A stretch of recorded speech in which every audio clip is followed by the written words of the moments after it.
Pessoal, muito bem-vindos. Satisfação aqui estar gravando mais um podcast Papo de Negócio. Hoje eu estou aqui ao lado do meu vice-presidente Felipe Coelho Neto e tendo a satisfação de receber os membros da casa que trabalham com a gente e são representantes proeminentes do Sindicato de Imóveis. Então está aqui comigo Rafael Marconi, que é diretor do Sindimóveis, Léo Vasconcelos, que é diretor do Sindimóveis, e Guilherme Brito, presidente do Sindimóveis. Vamos bater um papinho aí sobre o segmento, sobre as prospecções que tem para o futuro nesse ramo. E antes de começar o bate-papo, eu gostaria de saber um pouco da trajetória de vocês, de cada um, para todos nós aprendermos um pouco. Vamos lá. Como tudo começou, né? Quer saber aqui. Vou começar pela minha história. Acredito que a Nord Espuma, né, da Coxas Ortonobre, que é a nossa marca, acredito que é a mais antiga, que é a mais tradicional, não só daqui da mesa, como acho que de Pernambuco, né? Inclusive esse ano estamos completando 50 anos e foi fundada pelo meu avô.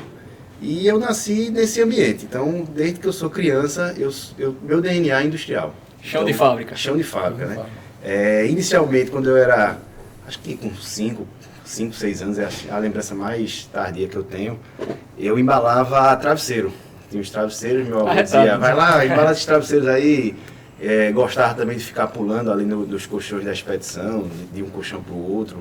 Então, é meu sangue, né? Viver aquilo.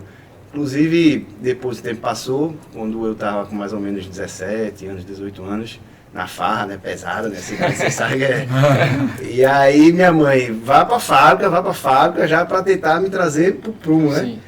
E aí aqueles colchões eram até um momento bem propício, né, para uma ressaquinha, né, depois do... Tem história, você só com certeza tem alguma história aí. Então, realmente, aquela expedição ali eu conheço desde criança, antes era uma brincadeira, depois era até um esconderijo, vamos dizer assim. E graças a Deus hoje, já estou aí com 20 anos de experiência, né? E acho que agora 5 anos como principal líder da empresa, vai completar 5 anos como CEO da empresa mesmo. E é muito orgulho, né, de estar botando esse legado aí para frente. Tenho certeza que meu avô lá de cima deve estar bastante orgulhoso. Inclusive minha avó, que recentemente também faleceu, que também deve estar muito orgulhosa. Então, sem a menor dúvida. Certeza. A gente teve a oportunidade de conhecer a Ortonobre, a empresa de Léo lá no Happy Business, e realmente a gente conheceu essa história, uma história massa. Quer dizer que além de trabalhar com móveis, ainda tem essas vantagens extras, né? Tem. E tu, Rafa, diz aí um pouco como é que foi que tudo começou. Então, a história da M Barros começa há cerca de 30 anos atrás com meu pai. Meu pai começou como marceneiro e aí foi galgando, né? Começou com aquela marcenaria pequenininha, sempre trabalhou com móveis planejados, atendendo residencial e um pouco do corporativo.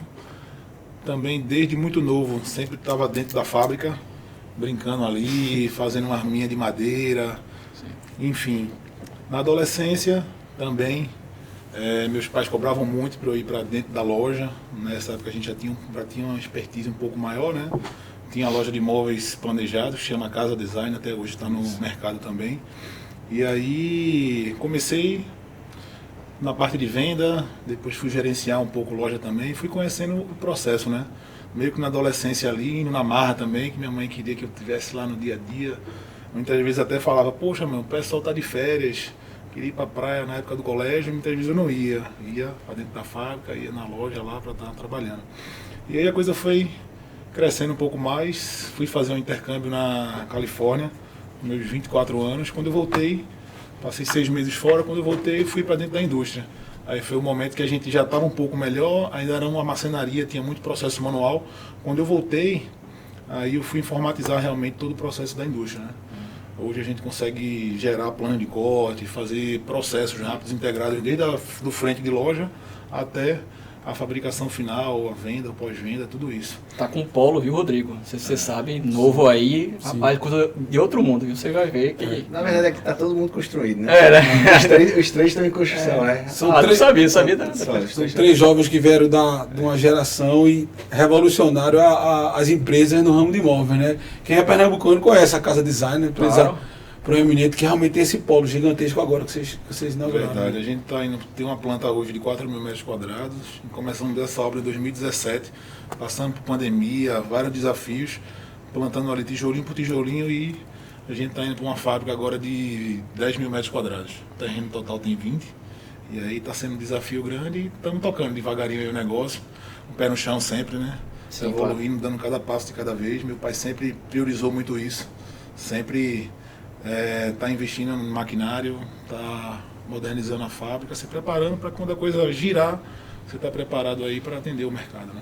Excelente. Maravilha. Presidente, assumiu o Sindimóveis, assumiu a empresa, entrou agora com tudo. Conta um pouquinho pra gente dessa história, por favor. Tá bem por aí. Eu nos últimos anos realmente vem crescendo a responsabilidade que já era esperado, né, na empresa, o Sindimóveis.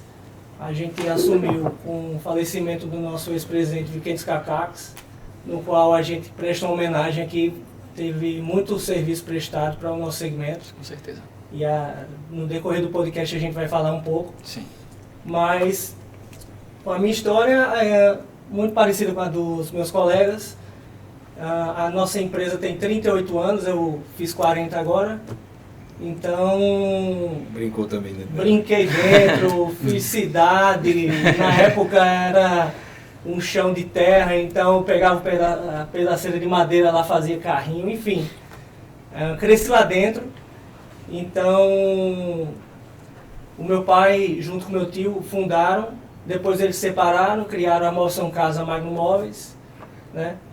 E tudo isso voltado para a questão dos estudos, né? Eles foram provocados quando muito jovem em escolas técnicas que fizeram com que eles aprendessem o ofício da marcenaria. Então, deu numa empresa hoje, em duas empresas, né, que hoje empregam quase 200 colaboradores, juntando as duas, né? Posso fazer um merchan aí pra gente saber e também comprar. O nome das duas. Isso, a nossa é a Móveis São Carlos. Nós somos especializadas em mesas e cadeiras. Né? A gente chega a fabricar entre 1.300 e 1.600 cadeiras dia. Né? O nosso foco. Hoje a gente está num galpão que crescemos nesse galpão. Hoje ele tem 12 mil metros quadrados. Mas estamos finalizando agora. Se Deus permitir, nossa competência ajudar, em janeiro a gente está indo para um galpão de 18 mil metros quadrados. Né? Vamos ficar com um parque fabril total de 30. E aqui está aquela brincadeira, né, da minha geração com a geração do meu pai, o fundador, do que vai fazer com esse galpão de 12. Eu quero mais indústria, ele já quer alugar, entendeu? Então, mas é uma brincadeira. Eu também, na realidade, cheguei a trabalhar. Na realidade, minha carreira começou com TI, né? Eu fazia Unibratec aqui em Recife e cheguei a morar em São Paulo, trabalhando nessa área. Mas aí, lá em São Paulo... Programador, essas coisas? Estava estudando programação, estava me especializando em banco de dados, SQL na época. Isso eu estou falando de 2003, né? Tem um tempinho já. Então... Mas quando eu estava lá em São Paulo, olhei assim, recebi uma proposta para ficar mais um ano, que o projeto era a gente ficar um ano lá, pegar a experiência e vir aqui para o Porto Digital montar a unidade da empresa. Né? A empresa lá era do meu tio, Valdemir Navarro, a Vion, que existe até hoje. Então, mas quando eu recebi essa proposta, eu pensei, né? E a São Carlos? O que vai ser da São Carlos, né? Uma história tão bonita, né?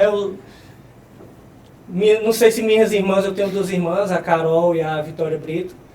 Não sei se elas vão querer, e bateu um negócio assim no meu coração. Me trouxe de volta. A nostalgia da infância, aquele laço que foi criado no chão de fábrica, né? Eu acho que deve ter sido isso, né? Isso fez com que eu voltasse. Desde então, 2005, por aí, já entrei na fábrica, sendo representante comercial. Então eu fazia aqui a Grande Recife, interior, né? Que é o que a gente faz até hoje, né? Faz, né? Tem que estar no comercial, não tem como ser. Tem que estar no comercial, Mas aí em 2006, aí eu fui para Afogados da Engazeira, né? Que é onde a nossa cidade onde a nossa indústria é instalada e onde é a origem da nossa família também. E lá estamos até hoje desenvolvendo. Muito massa, né, velho? Você vê que muita gente pergunta o segredo do sucesso, como é que faz. O segredo é esse. Os três a mesma história, brincaram ali no chão de fábrica, foram crescendo, vendo os maiores ali, os pais, os tios que comandavam a empresa fazendo, e hoje estão aí, todos na ponta. Eu ia falar isso, inspiração mesmo. Parabéns aí aos parabéns. Inclusive, assim, também parabenizo aqui a oportunidade, nossa VP Juliane Gomes por ter trazido essa bancada aqui de peso, né? Ela que fica à frente do GT do nosso podcast. E assim, realmente só craque aqui na mesa com a gente hoje. Mas vamos lá. Com relação ao crescimento do setor de vocês, né? Assim, tem alguma ligação com o desempenho da construção civil?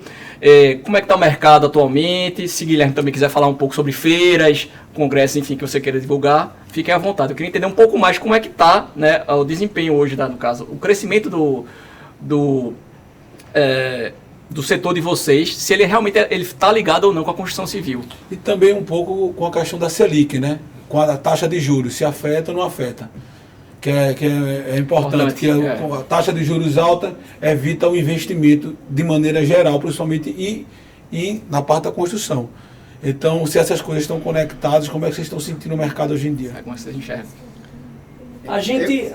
Fique à vontade. Deixa eu só contextualizar aqui para o pessoal entender. O legal desse podcast é que no setor de imóveis em Pernambuco a gente juntou o móveis seriado, né? A gente fabrica em série, colchão e estofado. Certo. Então, e móveis planejados. Então, é abrangente, né? É bem abrangente aqui essa bancada. É lógico que a gente depende da construção civil. Então, quanto mais ela pujante estiver, mais a gente vai estar vendendo nossos móveis, né? Penso que até mais o planejado aqui tem e aí o Rafael vai falar melhor que eu do setor. Mas a gente tem aí, falando um pouco de Selic, que foi perguntado, para o varejo, a taxa de juros é fundamental, né? A gente tem que ter economia pujante, uma economia segura, né, onde a inflação esteja controlada. Tendo esse cenário, a gente tem uma Selic mais favorável. A gente tem alguns grandes varejistas aí com algumas dificuldades, porque trabalham com muita alavancagem, né? Eles crescem muito rapidamente, abrem loja aos montes, só que com alavancagem muito elevada. Então, a taxa de juros hoje, alguns deles é o principal custo operacional da sua empresa. Então influencia fortemente. É lógico que a pandemia, a gente está conseguindo, né? O Brasil está sendo até muito elogiado pela sua condução monetária. Com certeza. Porque a gente foi um dos primeiros a elevar a taxa e está sendo um dos primeiros no mundo a baixar essa taxa. Então a inflação não está controlada. Isso faz com que a gente tenha um cenário assim mais estável e consiga enxergar melhor, né, os próximos meses, os próximos anos. Mas é de fundamental importância que a gente tenha realmente uma responsabilidade aí fiscal e econômica muito alinhada, né? É verdade. Tem uma história que diz que é o seguinte: juros para cima, bolsa para baixo. A bolsa são um conjunto de empresas, logicamente, maiores, mas com juros para cima ele atrapalha a cadeia inteira. O cara vai comprar produto para a empresa dele a uma alta taxa de juros, se ele não pagar à vista, complica. E o comprador na ponta, ele também não consegue fazer um parcelamento, porque o juros está alto demais para ele fazer um parcelamento. E realmente, Roberto Campos Neto ele fez um trabalho prévio, enquanto o Brasil está se recuperando ali na questão dos juros e a inflação também se controlando. O resto dos países ainda está no processo de começar esse trabalho. Isso aí, a tomada de crédito mais cara, né? Ela reduz o consumo e automaticamente faz com que o mercado dê uma baixa, né? O financiamento dos imóveis também, com essa taxa elevada, ele acaba caindo, automaticamente influencia um pouco no nosso mercado, né? Não tanto que o mercado de planejados, hoje, a depender do nível da empresa, a gente está tendo um mercado um pouco mais alto, né? Que seria o mercado de luxo. Ainda sente um pouco, mas não tanto. Eu acredito que o mercado de café está mais baixo. Mas, no final das contas, está tudo muito interligado, né? Se você for ver a Selic baixando, vai baixar os juros de financiamento, isso vai acelerar o imobiliário vai fazer com que precise comprar móveis. Então é tudo uma reação em cadeia. É a teia econômica, né? É a teia econômica, é isso. Se for para pensar direitinho, até no empreendedorismo, porque veja, a pessoa vai empreender ou vai investir. se os juros estão altos, não faz sentido Faz o sentido, risco. é de melhor você- correr o risco no dinheiro Exatamente. pra Exatamente, aplicar exatamente. e virar rentista. né? Isso, exatamente. É isso. Pronto, puxando um pouco essa parte, dentro desse cenário que a gente está vivendo de hiperinflação, a inflação está baixando, não hiperinflação, mas de juros altos, inflação relativamente alta, tem tido benefício, vocês têm tido acesso a algum tipo de benefício para conseguir superar essa etapa e também para prospectar a empresa de vocês? Ó, eu acho que todos nós aqui, né, a gente conversa bastante, a gente temos os incentivos fiscais estaduais, né, tem Sudene também na parte federal. Porém, eu acho que no mais de incentivo assim, tá tudo estabilizado, né? Tem essa questão agora do governo, né, de estar querendo... O FINEP? Não, do governo em relação aos incentivos fiscais. Ah, né? certo. Ele está querendo agora fazer subvenção, né, de botar como parte do incentivo, taxar parte do incentivo, né? E que isso pode prejudicar bastante o setor, mas acho que nosso amigo aí, você sabe mais do que eu, que tem bastante pauta aí discutindo Verdade. isso, inclusive a casa aqui, a FIEP, né? Isso. É um leão aí Isso, em na defesa, defesa do interesse. na defesa do nosso Exato. interesse aqui. E liminares estão sendo conseguidas, tá? Isso, Na justiça já exato. derrubando essa tese aí que eles... Exato, exatamente. Muito bom. E em relação assim também fora os incentivos fiscais, né, que a gente tem, existem as linhas de crédito, né? Sim. Que também, a casa também dá todo o suporte a nós de ter esses acessos, né? Inclusive agora a FIEP está divulgando bastante, né? O FINEP, Isso. inclusive fazendo várias até excursões, né? Acho que hoje mesmo está em Petrolina, né? Não é isso? Está em Petrolina que Acho que é Petrolina ou Araripina. Araripina, acho que está em Petrolina, acho que é até Petrolina hoje, não? Petrolina. Tem uma unidade em Petrolina. Petrolina. Não, tá tendo até uma divulgação do FINEP Isso. lá em Petrolina. Sim. Isso. E teve a daqui eu não pude participar, não sei se algum dos colegas Não. vieram. Não vi. E tem o Banco do Nordeste, né? Tem várias linhas de crédito aí, né? A Rafa estava até comentando aí Sim. do Banco do Nordeste, que é um parceiro forte aí, Exato. da M Barros, né? Uhum. E acho que é isso, acho que... Show. Uma coisa importante para se falar sobre os benefícios é que eles nos deixam muito mais competitivos, Sim. né? Então, principalmente quando a gente tem benefícios diferentes de colegas de outros estados, isso só faz com que prejudique o próprio estado, A guerra fiscal, né? a guerra fiscal. Então, assim, é muito importante a gente ter uma consciência, né? O estado, o setor privado. A casa é uma defensora, por exemplo, da queda do FEF, né, Sim. que é uma intervençãozinha ali no PRODEP, no E PROIND. que tinha prazo, né? Tinha E prazo. a gente terminou ficando sem prazo. né? E eu vi que é uma pauta até do nosso recém-empossado presidente Bruno, que realmente assim, quem se beneficia é o consumidor, em ter produtos mais baratos, em ter produtos mais perto, uma competitividade maior, e principalmente o Estado, que a indústria acaba gerando mais divisas, gerando mais empregos. Então, realmente assim, é uma pauta muito importante para a indústria.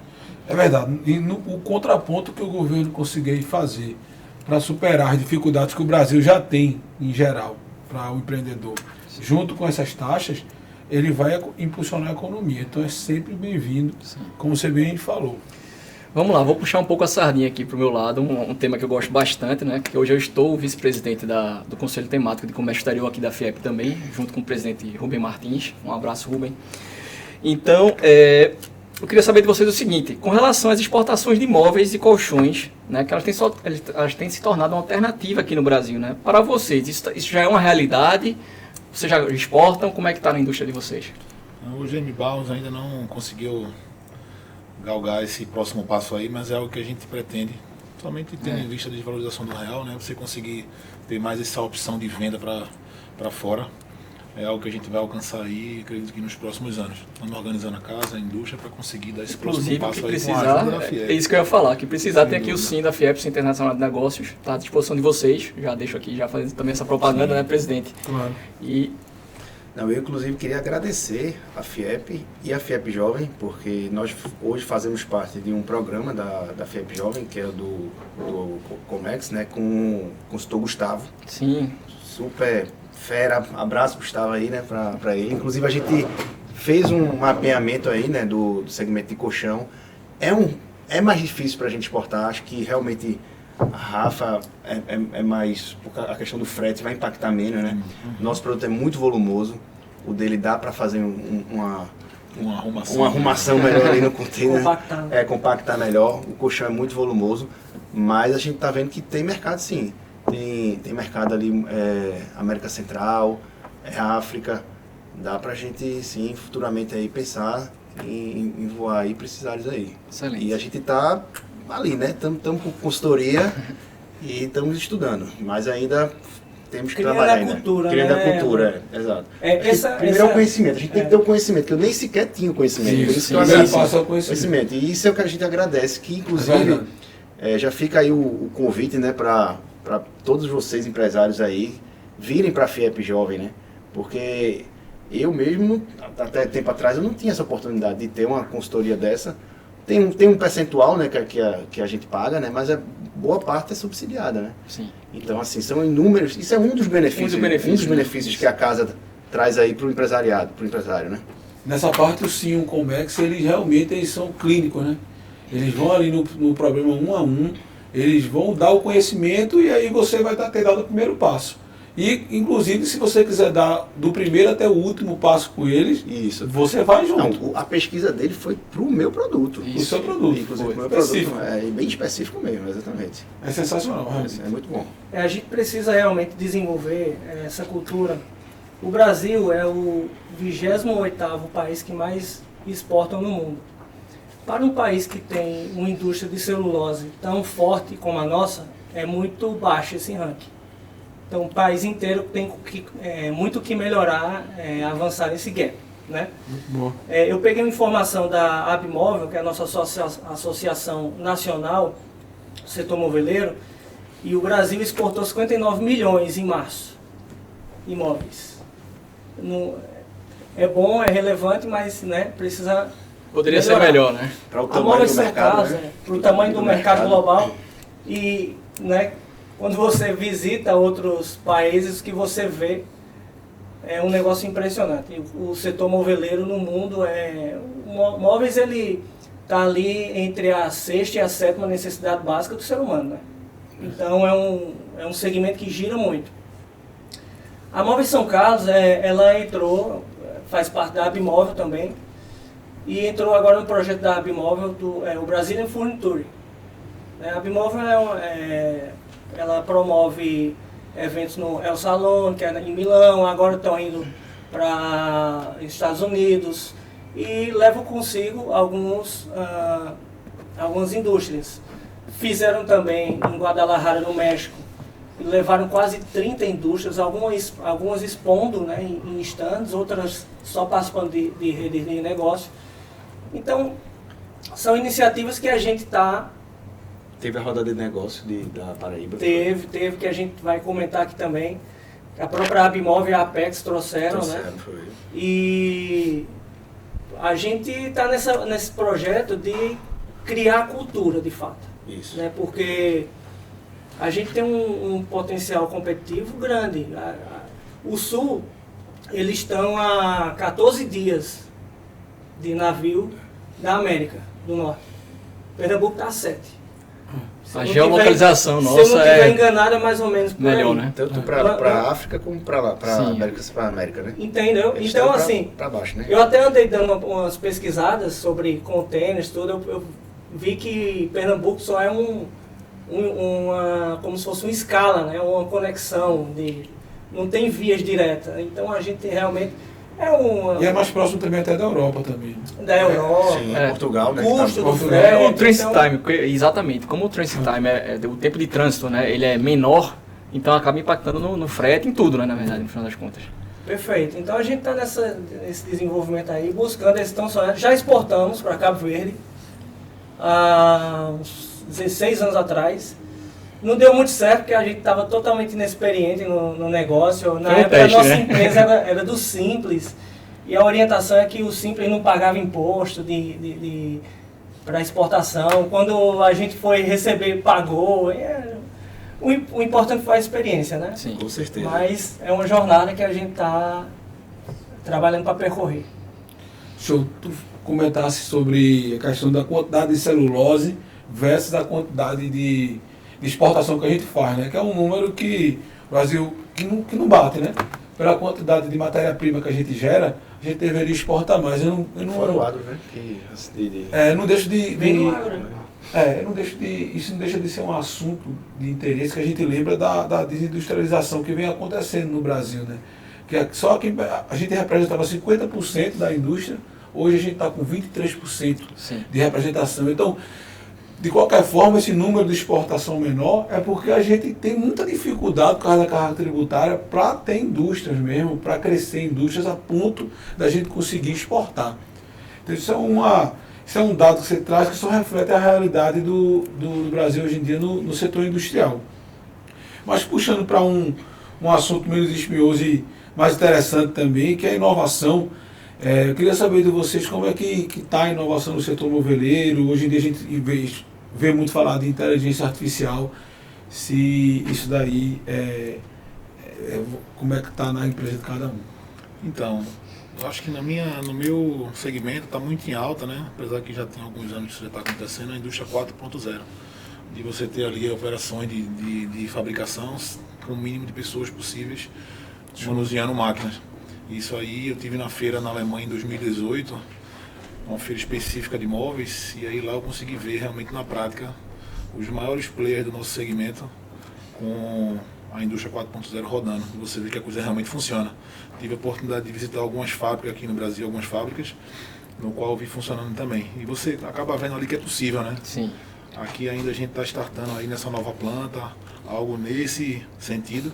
Mas como a gente trabalha com um móvel sob medida, realmente ele é milímetro a milímetro, ou seja, você tem peças de vários tamanhos o tempo inteiro, ainda tem um pouco de dificuldade. Eu acredito que no móvel em série isso aí já esteja um pouco mais avançado, né? De você conseguir colocar ali, terminou o corte, a linha de produção, jogou para a coladeira, furou, no caso de Guilherme, embalagem está ele pronto. Tem uma estofariazinha que ele sabe que estofaria é quase artesanal, né? Aí é outro universo, meu amigo. Aí é Nas cadeiras ali. Porque a indústria de mesa e cadeira, ela tem algumas indústrias dentro dela, né? Tem vidraçaria, tem estofaria. São tipo 5, né? Ele mostrou a fábrica, é impressionante, porque realmente são várias, né? Várias células separadas a várias empresas dentro também, né? Diferente de quem, por exemplo, fabrica roupeiro, né? Roupeiro, sim, aí é uma linha mais contínua de produção, que alguns gostam, outros preferem diminuir um pouco essa linha, porque você acaba tendo problema numa máquina para a linha inteira. Então, isso a gente acabou de fazer uma viagem com alguns colegas que um prefere uma linha completa, outro não. Então é bom você ver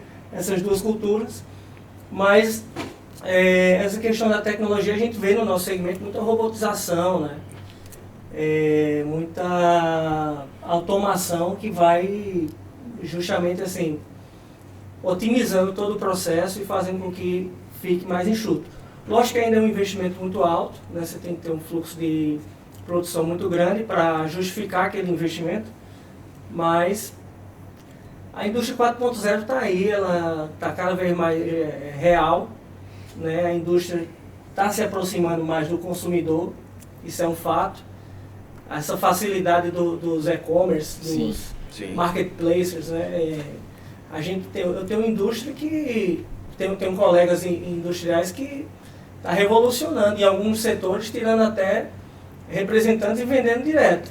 Enfim, B2C, eu acredito muito no contato, né?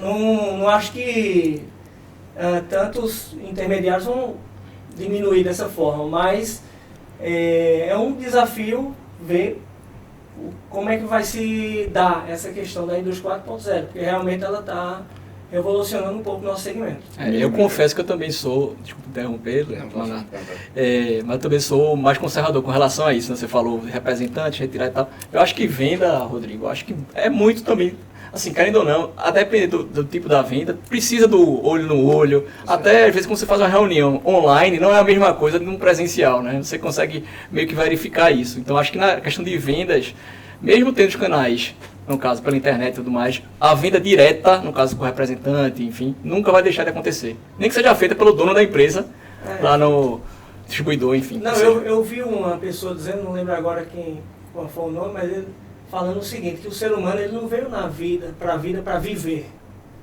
Ele veio para conviver. Né? Então é o que você está falando, esse calor humano aí não tem como substituir. É lógico que algumas coisas otimizam-se, mas nem tudo, né? Isso aí.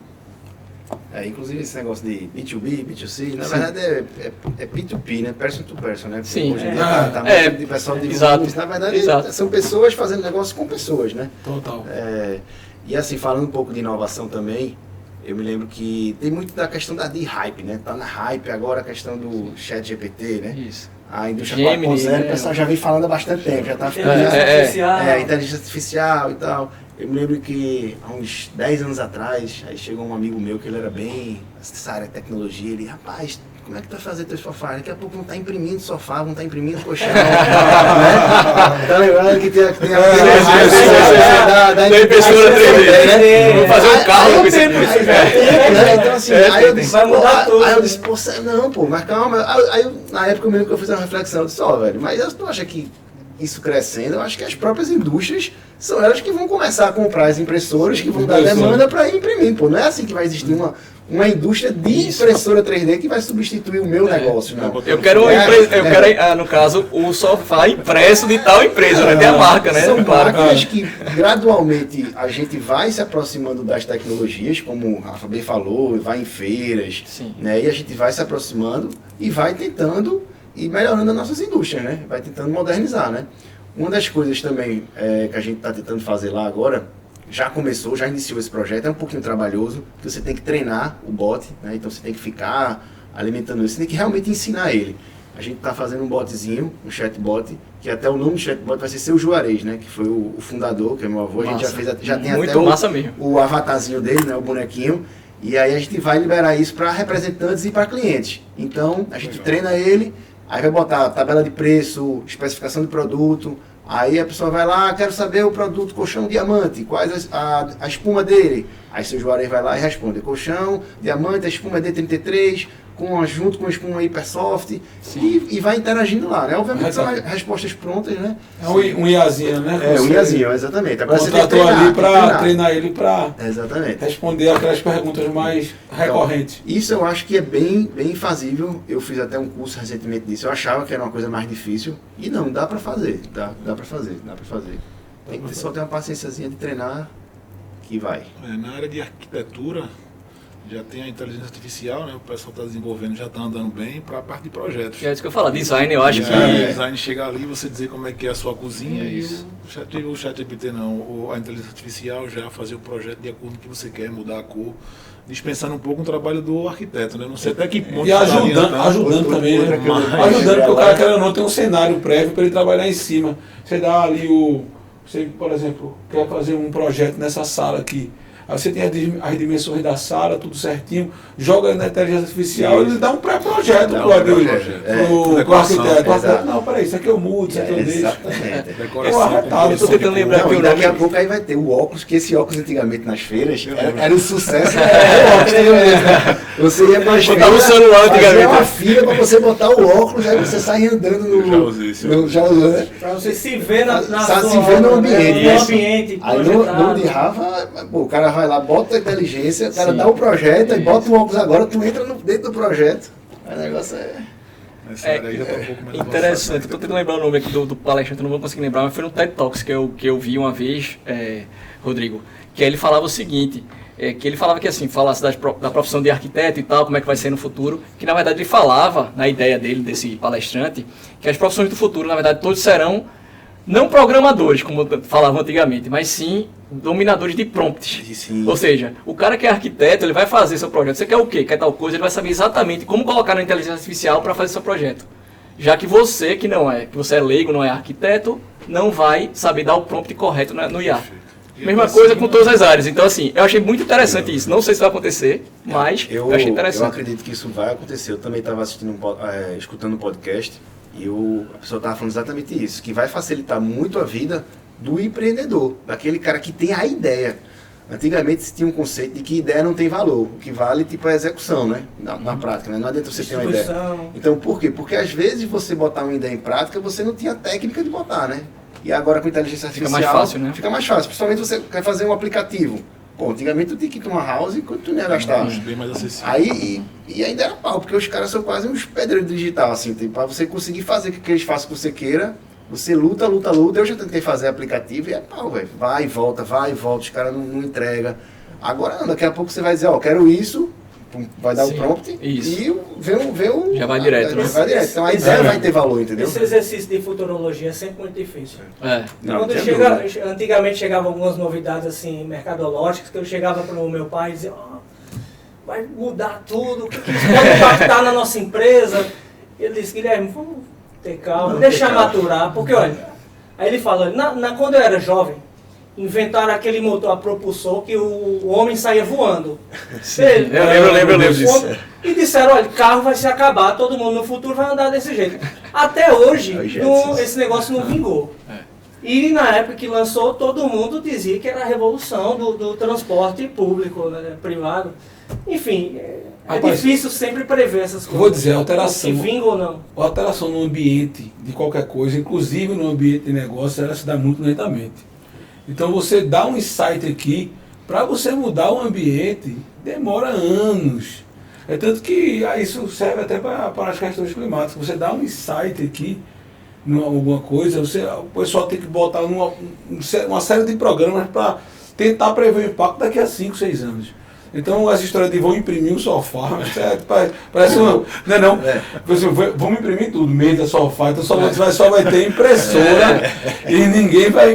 A indústria de impressão. É como se as pessoas tivessem paciência. Não, pode acontecer, né? Daqui a 20, 30, 40, 50 anos, anos, as pessoas com algumas peças menores. De desenvolver projetos o tempo todo, por exemplo. Vai eliminar arquiteto, tá? Mas a pessoa vai ter a paciência de estar vendo móvel. Não é isso que eu tô falando? Tem cliente que quer pronto mesmo. Isso. Ele já tem a comodidade, claro. E ele quer contratar alguém especialista naquilo ali. Exato. E assim, um ponto importante sobre inovação, e aí eu acho muito bom que você falou a questão do seu pai, é que inovação tem um time também, né? Sim. E às vezes você querer ser o primeiro da inovação, você quebra a cara. Exatamente, porque o mercado não está preparado para aquela inovação.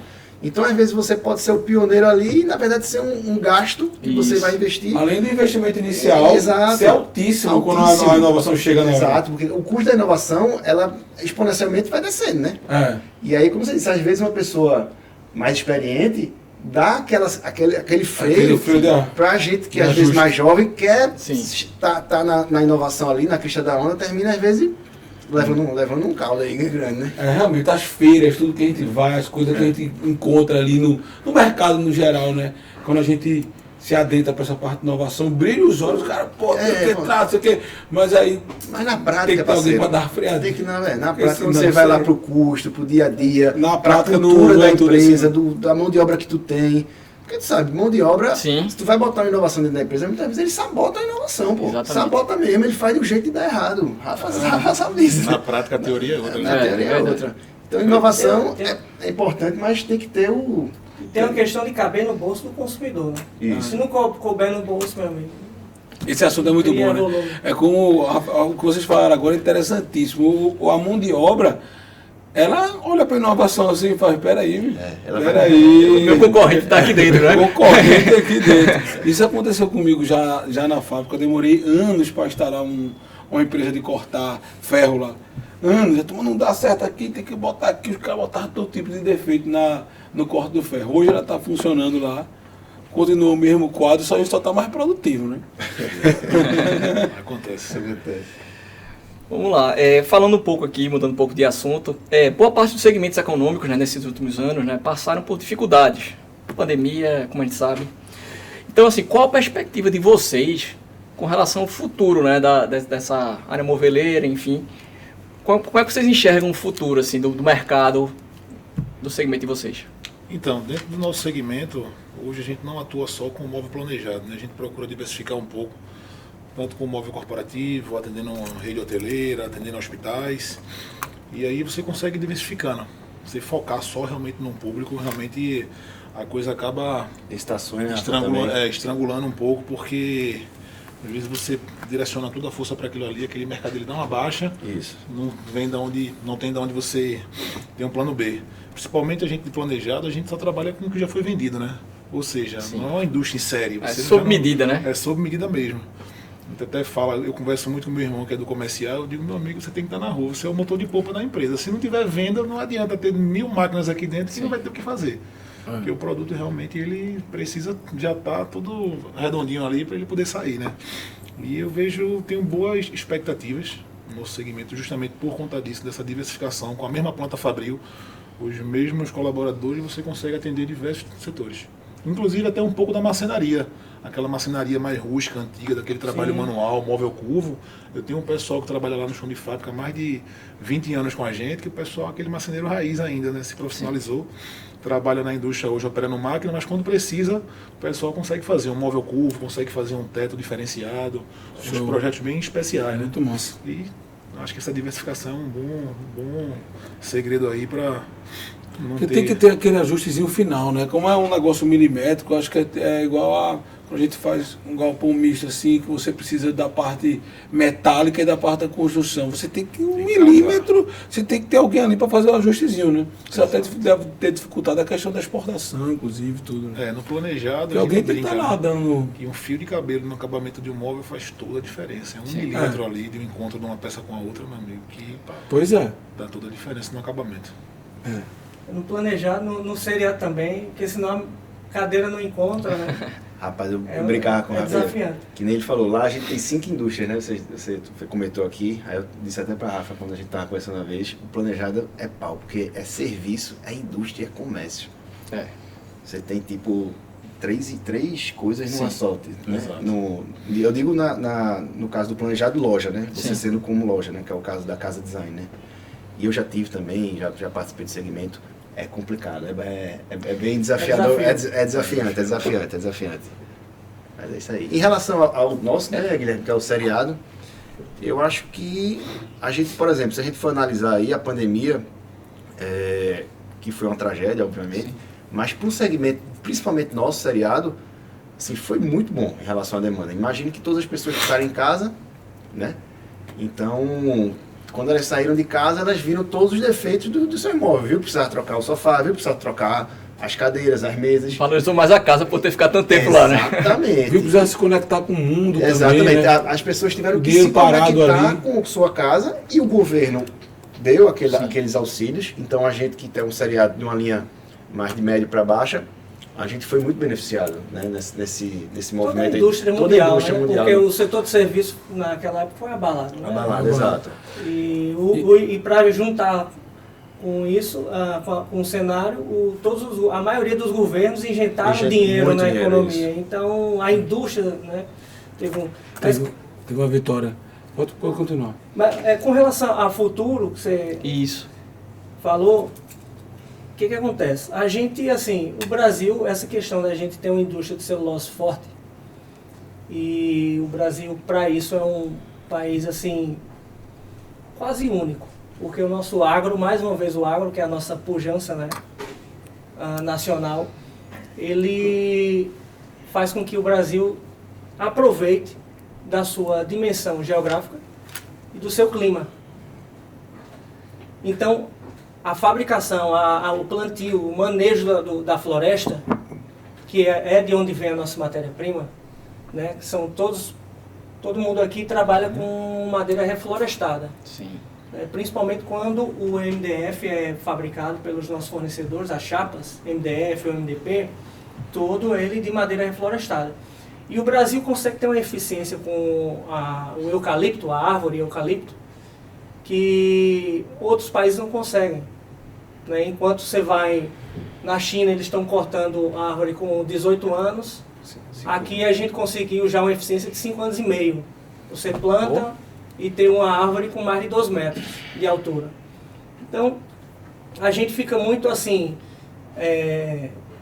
feliz, né? Dá um alívio pra gente. Antigamente era até bem mais que isso, né? Ela tem. Se média falava 20 em anos. 10, 20 anos. 20 anos. 5,5 eu estou impressionado com isso. Não, eu Por acho causa do eucalipto. Eles mudaram o eucalipto geneticamente. Antigamente faziam muito isso com pinos. O pinos era 12 anos. Né? e que era a melhor árvore ali. Se eu estiver enganado, vocês me corrigem. Henrique Batista disse que vai fazer em 2 agora.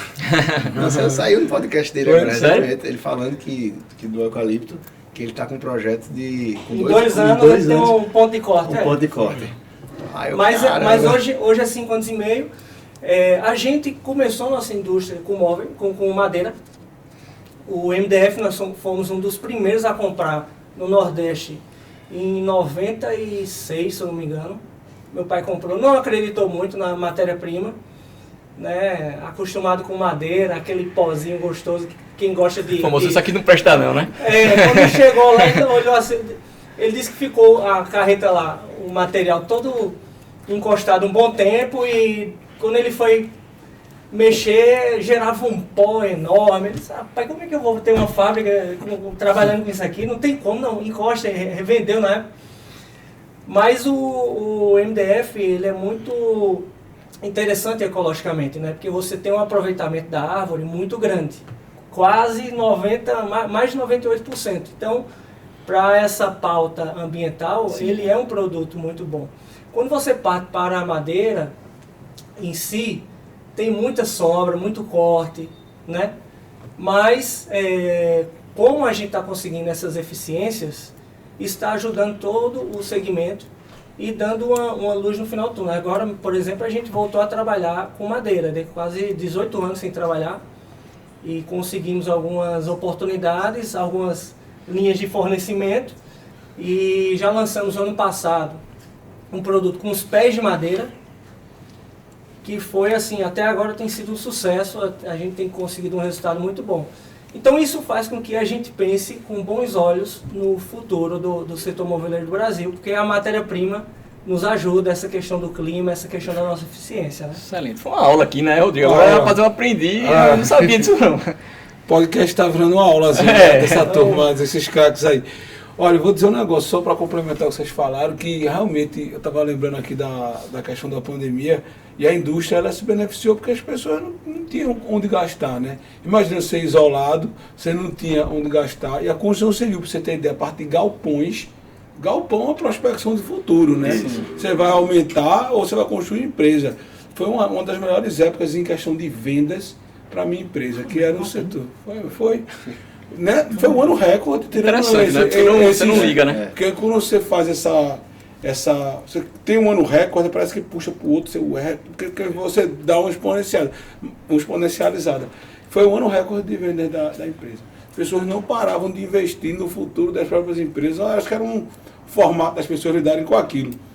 Mas, puxar um pouco também para a gente falar do Rio Grande do Sul aqui, que está passando por uma tragédia enorme, que todos nós temos acompanhado, né?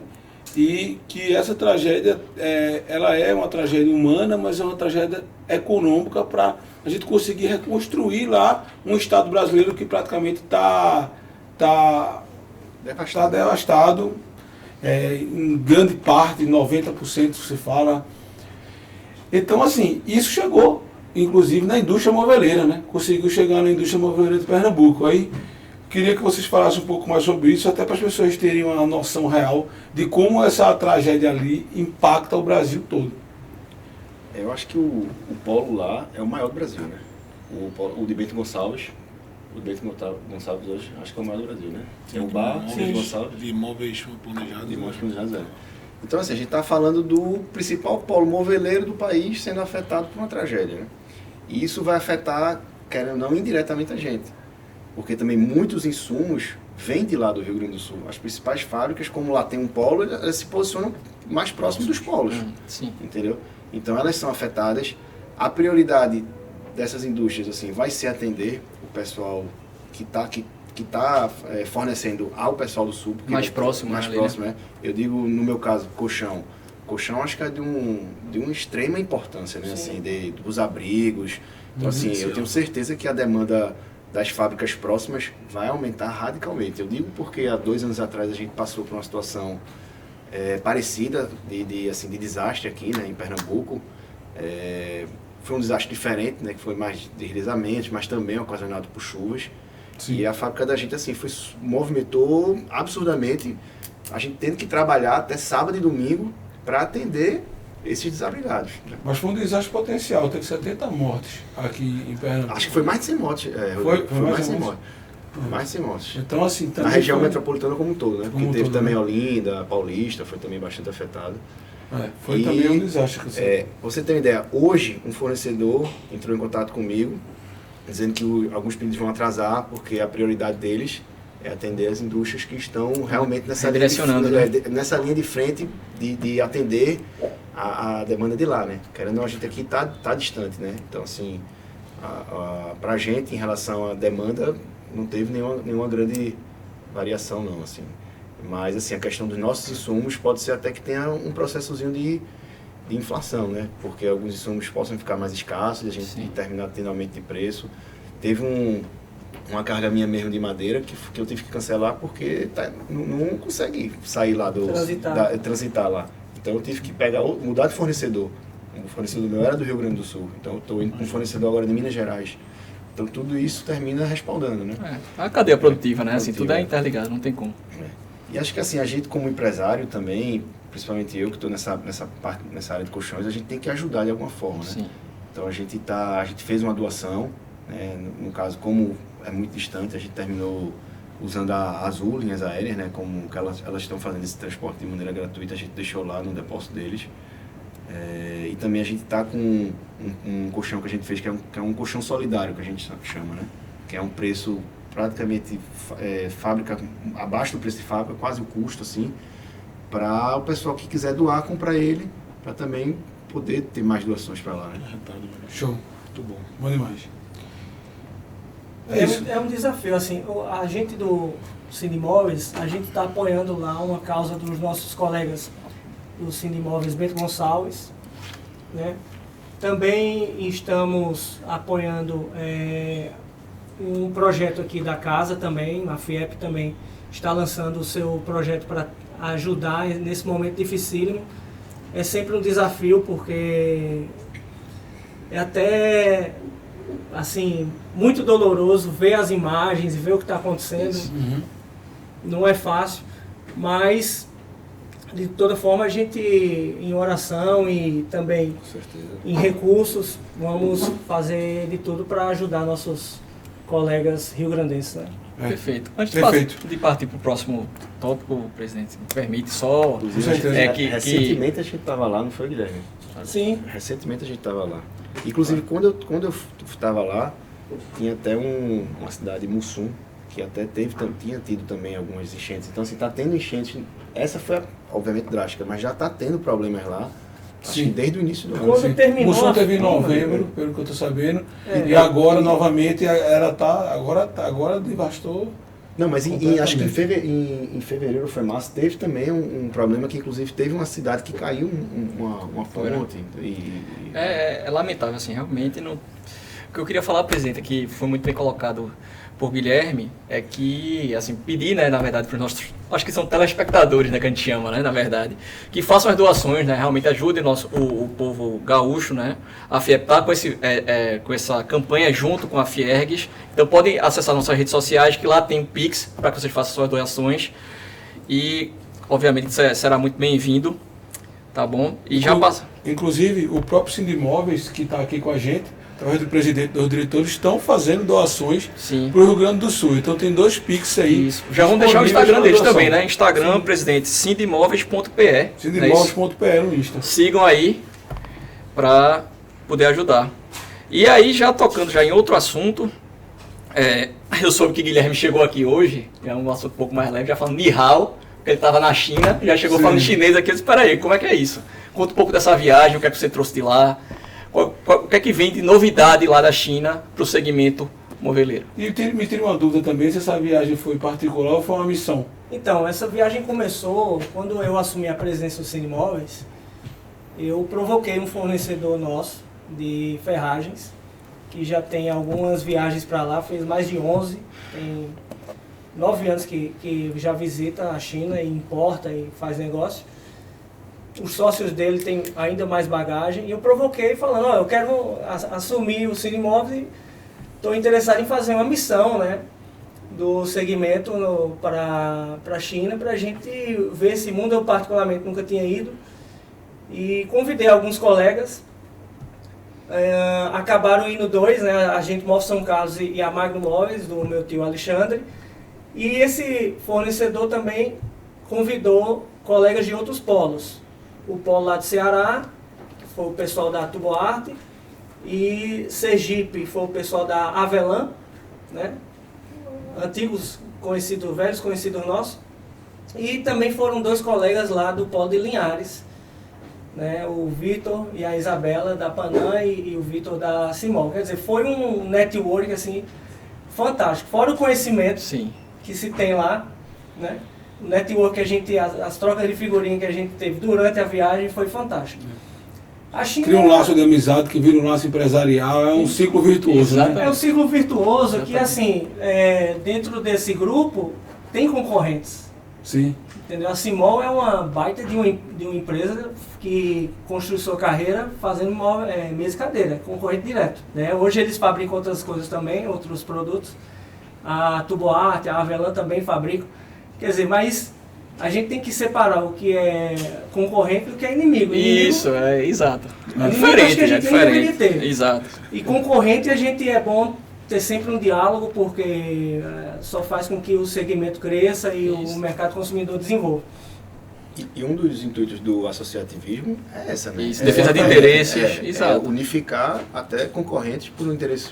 Claro, para ter mais força, né? Várias força, empresas. exatamente. É justamente isso que os sindicatos eles realmente impulsionam a gente, né? Eu posso até dar um depoimento meu que, por exemplo, já na parte do pré-moldado, no Ciprocim, já teve obras que foram desafiadoras demais e que a gente se uniu para fazer. Sim. Quando a gente está ali falando em Porto de Suape, da construção de Porto de Suape, eu tá falando da Fiat, eu tá falando dessa nova expansão, tinham caixas que eram mais ou menos do tamanho dessa área que a gente está aqui, uma caixa de passagem de água. Então, eram toneladas cada caixa, você tinha que fazer 12 por dia, você já tinha sua linha de produção, você, meu irmão, se a gente cada um pegar um aqui, a gente entrega. Aí a gente se juntou com o sindicato. Fazer uma cooperativa, né? Uma cooperativa, ganhou, um cara estava com uma pessoa, uma empresa, né, que no caso era nossa, estava com um contrato, se juntou com os parceiros que tinham aquela expertise, para a gente conseguir entregar aquela obra. Top. Então acontece, isso já aconteceu, e assim, indicação, eu não faço, mas fulano faz, isso especificamente eu não faço, mas fulano faz. Aqui dentro da casa, da FIEP e no sindicato, isso é uma coisa que realmente é uma realidade, né? Que a gente vive realmente esse ciclo aí virtuoso. Então acho que tem mais alguma ponderação, Felipe? Não? Continuando, a gente já está indo mais para o fim do nosso bate-papo, que está muito bom. Vocês todos estão hoje à frente da empresa de vocês, né? E não são a primeira geração, são a segunda ou a terceira geração. Vocês vão explicar. Então, essa parte de sucessão é algo que é dificílimo no Brasil, né? A maioria das empresas aqui são familiares, 90 e poucos por cento das empresas são familiares, mas não sobrevivem da passagem da primeira para a segunda geração. Uma minoria sobrevive. Da segunda para a terceira, há um percentual de menos de 20%. Então, me explique como vocês tiveram sucesso nessa missão aí tão difícil que foi a associação. Também os obstáculos, as dificuldades, que a gente sabe que essa passagem de bastante também tá vivendo isso, né? Vivemos isso também. Né? Então, explica para ver se a gente consegue aprender e fazer também. Dá alguma dica aí pra gente, por favor. Então, a gente tá indo da primeira, né? Começou com meu pai, para a segunda, eu no chão de fábrica, meu irmão no comercial. E é um desafio, realmente, ali o dia a dia, você conseguir provar por A mais B, aquela evolução que você está trazendo para dentro da indústria, é importante.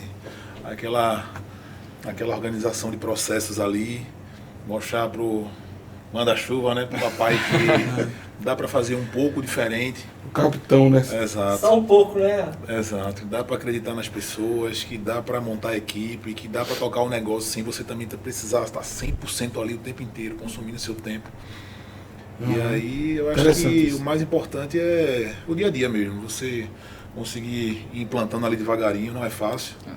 Você vai ganhando credibilidade, né? Vocês sabem, você vai um pouquinho. Uma discussão, puxa daqui, puxa dali, mas você provar realmente por A mais B o que você está querendo implementar ali vai dar certo, depois ele vai amansando, vai vendo que o negócio funciona, daqui a pouco ele vai ficando mais tranquilo e faz o negócio acontecer. Não desistir realmente. Eu acredito muito nisso, né? Meu pai sempre forjou, na verdade, tanto eu como meu irmão, um trabalho. Não tem outra coisa não.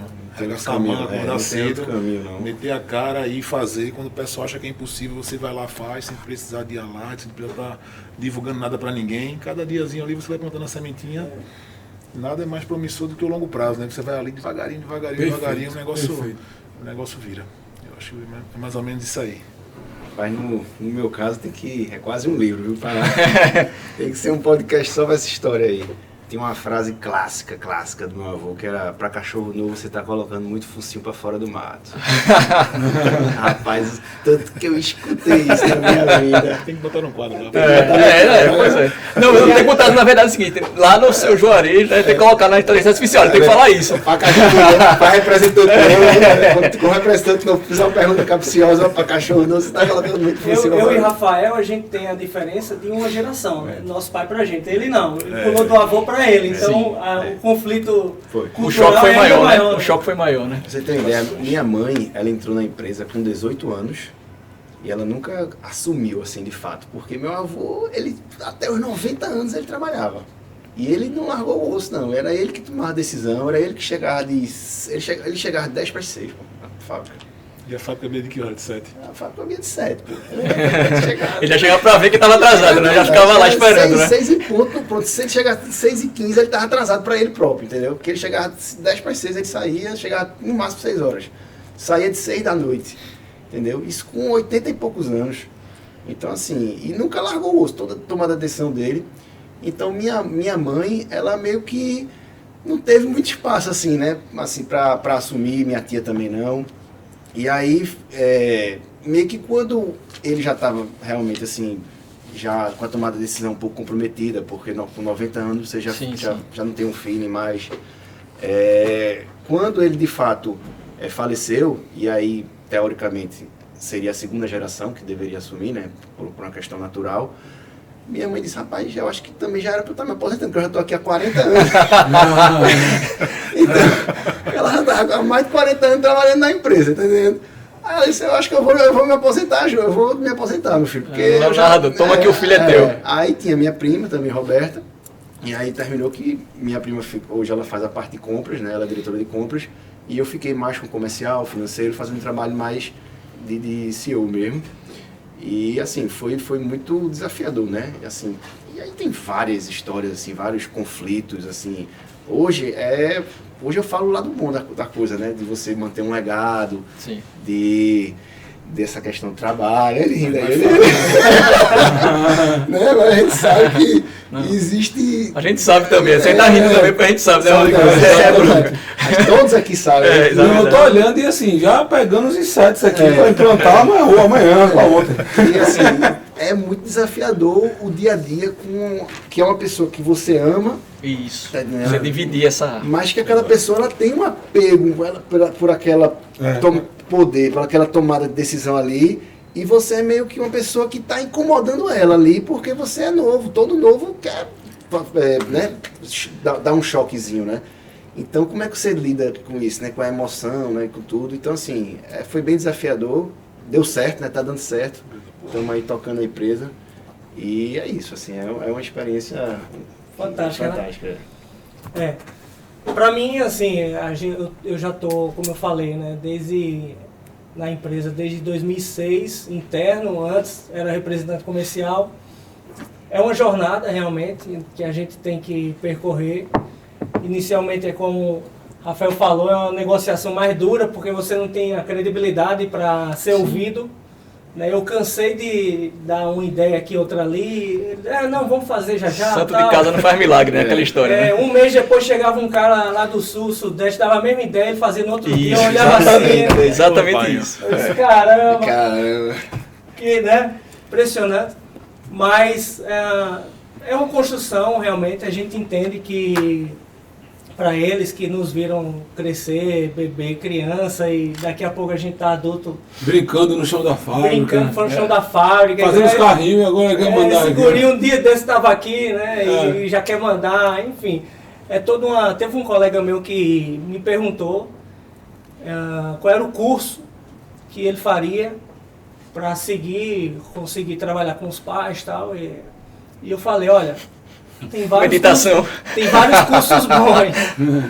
tem vários cursos bons, mas o principal aprendizado que você tem que ter agora, depois que você está formado, é você entrar na sua empresa, porque os PhDs dela estão lá dentro. Verdade. Começando pelos seus É pais caso a caso.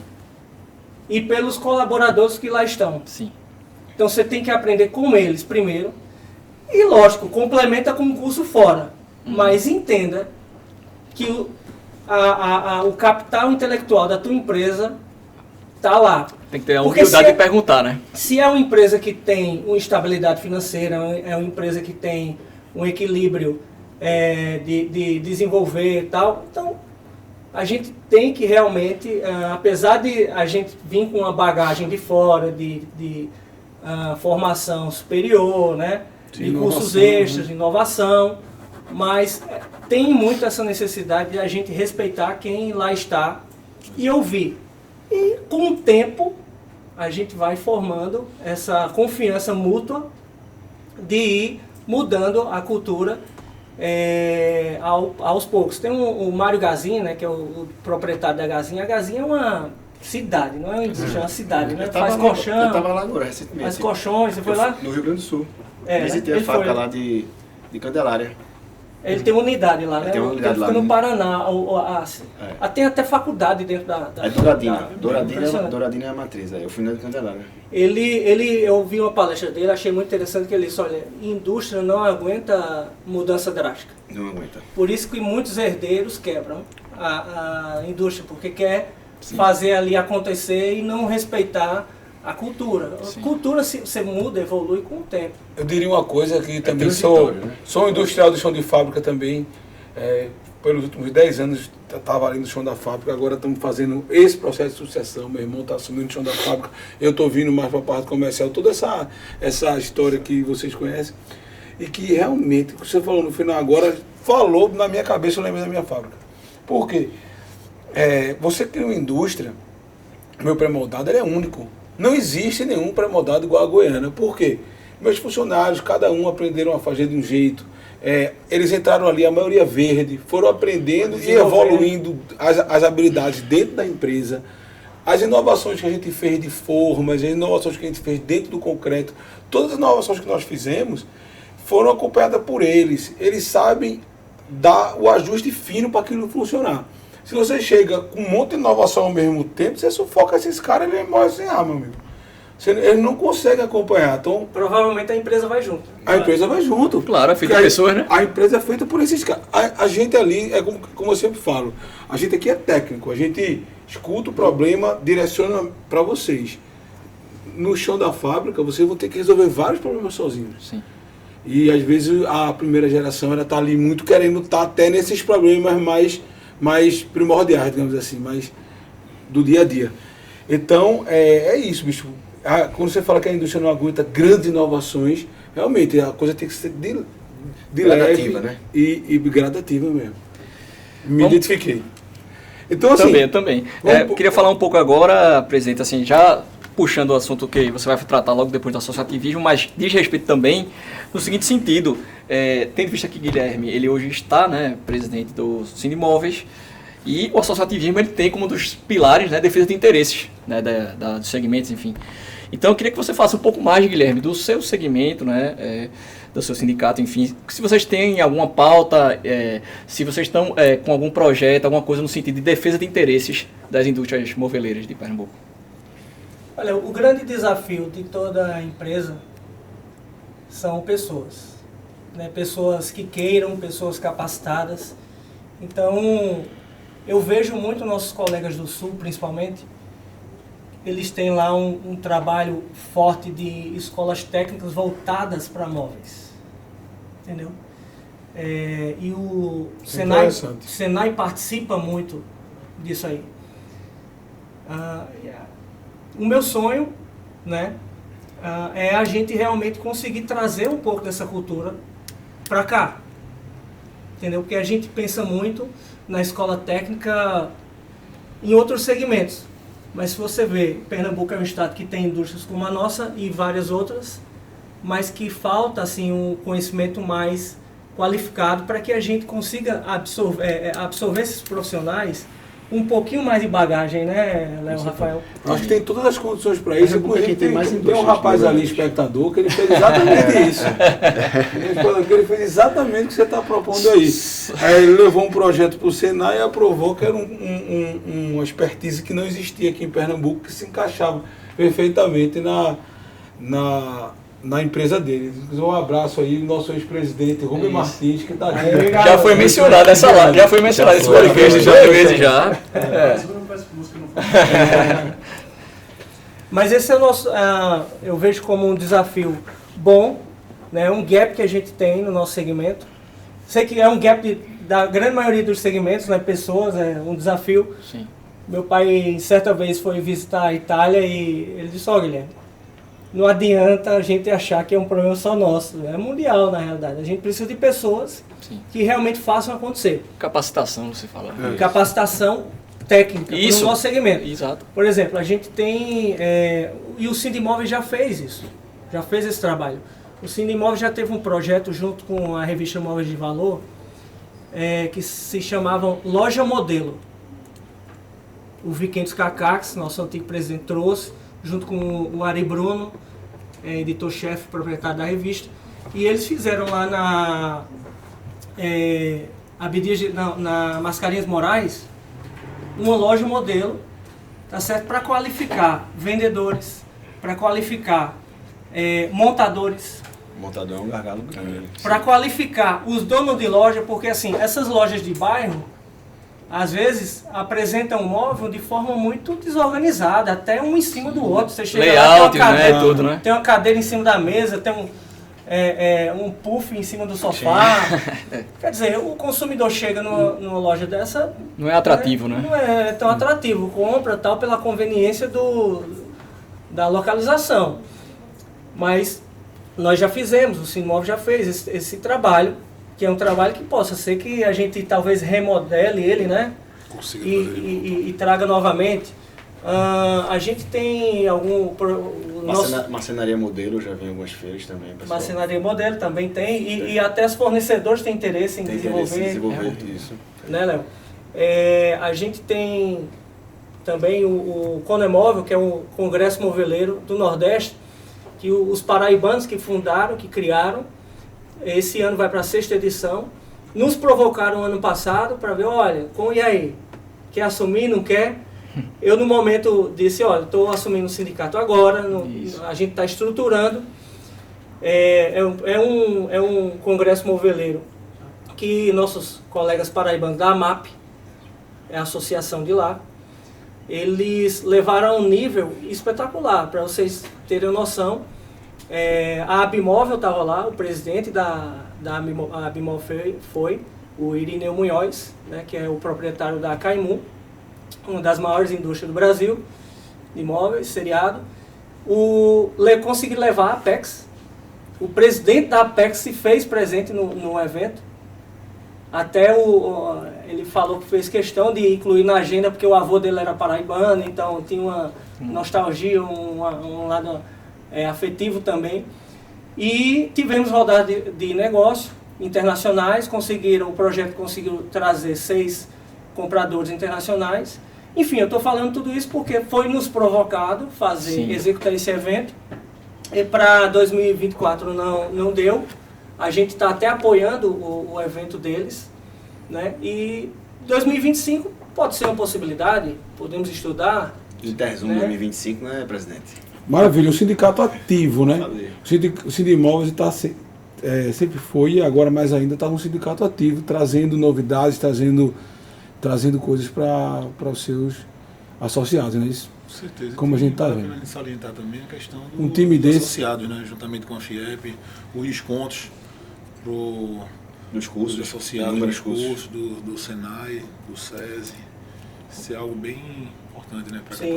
Para capacitação até do nosso Do pessoal IEL, né? mesmo, do IEL. Tem cursos fantásticos também. Vamos falar sobre isso agora no O final. associado, ele tem esse desconto. O associado ele tem, parece, 20 a 25% de desconto em qualquer produto da casa, Perfeito. em geral. Para a gente já entrar nos agradecimentos aqui, mas antes eu gostaria de saber, porque aqui nós somos 5 do time da FIEP Jovem. Eu queria saber de vocês se a FIEP Jovem afetou positivamente a vida de vocês, se vale a pena permanecer dentro do FIEP Jovem. Essa é a pergunta do corte, né, presidente? Mas tá a pergunta que tá todo mundo esperando. Então, vale muito a pena. Realmente o FIEP Jovem faz uma diferença muito grande pelo network, a troca de ideias que a gente tem aqui. O pessoal com... Muitas vezes a gente acha aquela dor. O empresário tem uma carreira muito solitária, né? A gente às vezes acha que aquela dor é só nossa, quando você para sentar aqui com outros industriais, com o pessoal que está sente aquela mesma sua dor, e você consegue compartilhar, consegue trocar ideia, consegue fazer negócio também. Para mim isso aqui virou a segunda casa. Realmente o FIEP Jovem, quem não participa, realmente está perdendo muito. Quem for industrial aí está fazendo sucessão. Tem vários cases de sucesso aqui, a gente está com grandes empresários, né? E aí, a gente está gravando um podcast com membros que estão passando todas essas coisas para a gente. A gente está aprendendo com vocês e também está tentando trocar alguma coisa. Esse é o trabalho da gente na FIEP Jovem, né? De qualquer forma. E a FIEP Jovem abrange também os prestadores de serviço, né? Exato. Isso. Que deixa o grupo mais rico ainda, né? Eu mesmo vim aqui a convite de um consultor, né? Mauro. Abraço aí, Mauro. E assim, desde que eu estou aqui, é só network, é só crescimento, não só para mim, como para minha equipe, porque inúmeras capacitações do IEL, se eu não venho, eu mando alguém da equipe, entendeu? Então, basicamente, acho que para mais de 8 pessoas lá da minha equipe já vieram fazer curso do IEL, entendeu? O curso tem um do IEL em Caruaru, a gente teve um que era presencial em Caruaru, porque tem os online e os presenciais. E aí teve presencial em Caruaru, que a gente já foi, presencial aqui, online. Então, só negócios já feitos. Sim. Estou aqui com minha amiga que está tirando uma foto minha aqui, que recentemente fez negócio comigo e eu estou para fazer negócio com ela. Com a nossa VP daqui do com Juliane Gomes. Juliane Gomes, eu ia falar o nome, o telespectador fica na curiosidade, né? Juliane Gomes. E ela é a VP do grupo de ação aqui, né? Do ela está na frente do GT aqui do podcast. Até agradeci inicialmente, porque essa estrutura toda aqui, ela que é responsável. Então, assim, o intuito é fazer negócio. Negócio, né? Acho que esse é o objetivo, é se capacitar, é fazer negócio, network. Sim. E tudo isso, eu acho que todas essas missões da FIEP Jovem, eu já usufruí de todas elas.